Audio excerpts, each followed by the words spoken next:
नमस्कार श्रोते हो, रेडिओ जयंतच्या आनंदी कट्ट्यावर मी अनुराधा आपण सर्वांचं मनपूर्वक स्वागत करते. श्रोते हो, आजच्या आनंदी कट्ट्यावरून एक बोधकथा तुमच्याशी शेअर करते. एकेकाळी एका राज्यात एक अतिशय न्यायप्रिय राजा राज्य करत होता. त्याच्या दरबारात एक हुशार प्रधान होता. राजाला वेळोवेळी प्रधानाची परीक्षा घ्यायची सवय होती. एक दिवस तर भर दरबारात राजानं अचानक प्रधानजींना विचारलं, प्रधानजी मला सांगाव, अशी कोणती विहीर आहे ज्यात एकदा माणूस पडला ना की तो सहज बाहेर येऊ शकत नाही. प्रश्न ऐकताच दरबारात शांतता पसरली. प्रधानानं खूप विचार केला पण त्याला उत्तर काही सुचेना.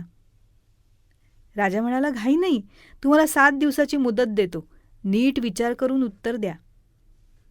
आता प्रधानजींना राजानं भर दरबारात प्रश्न विचारला होता, त्यामुळं भर दरबारातच प्रधानजींना त्या प्रश्नाचं उत्तर द्यावं लागणार होतंच.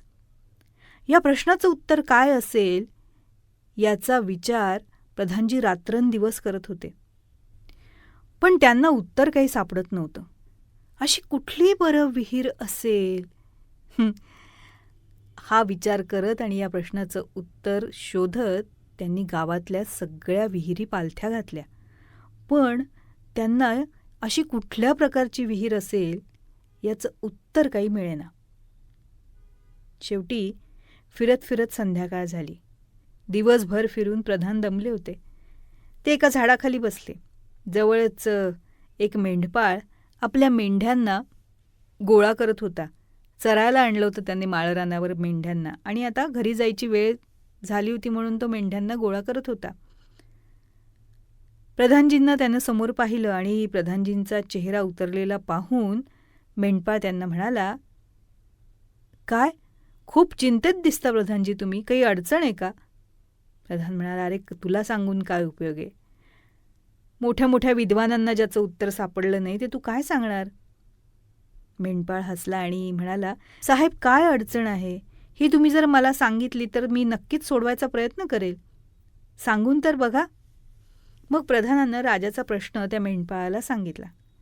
प्रश्न ऐकून मेंढपाळ क्षणभर शांत राहिला आणि मग तो म्हणाला, प्रधानजी मला सापडली अशी कुठली विहीर आहे ती?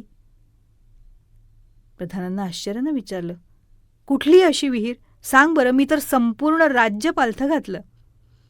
यावर मेंढपाळ हसत म्हणाला, प्रधानजी ही विहीर जमिनीत नाही माणसाच्या मनात असते.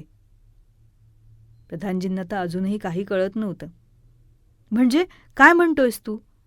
मेंढपाळ म्हणाला, हो, लहान मूल खेळण्याच्या मोहात पडतं, मोठं झाल्यावर पैशाच्या मोहात पडतं, मग मान कीर्ती सत्ता संपत्ती, एक मोह संपत नाही तोवर दुसरा सुरू होतो. माणूस मिळालेल्यामध्ये आनंद मानत नाही, त्याला अजून अजून अजून हवं हवं असं वाटतं.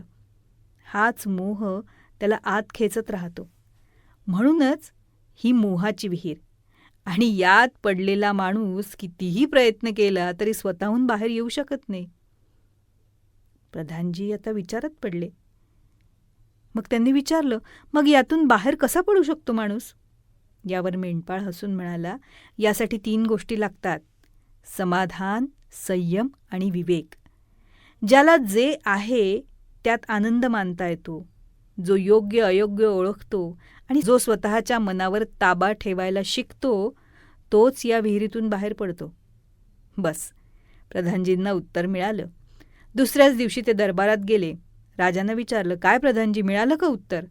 प्रधानजी नम्रपणे म्हणाले, हो महाराज, पण हे उत्तर मला एका विद्वानानं नाही किंवा माझे मी हे उत्तर शोधलं नाही तर एका साध्या मेंढपाळानं दिलं. प्रधानजीने सगळी गोष्ट सांगितली. राजानं लगेचच मेंढपाळाला दरबारात बोलवलं. राजा म्हणाला, तू एवढं ज्ञान कुठून शिकलास?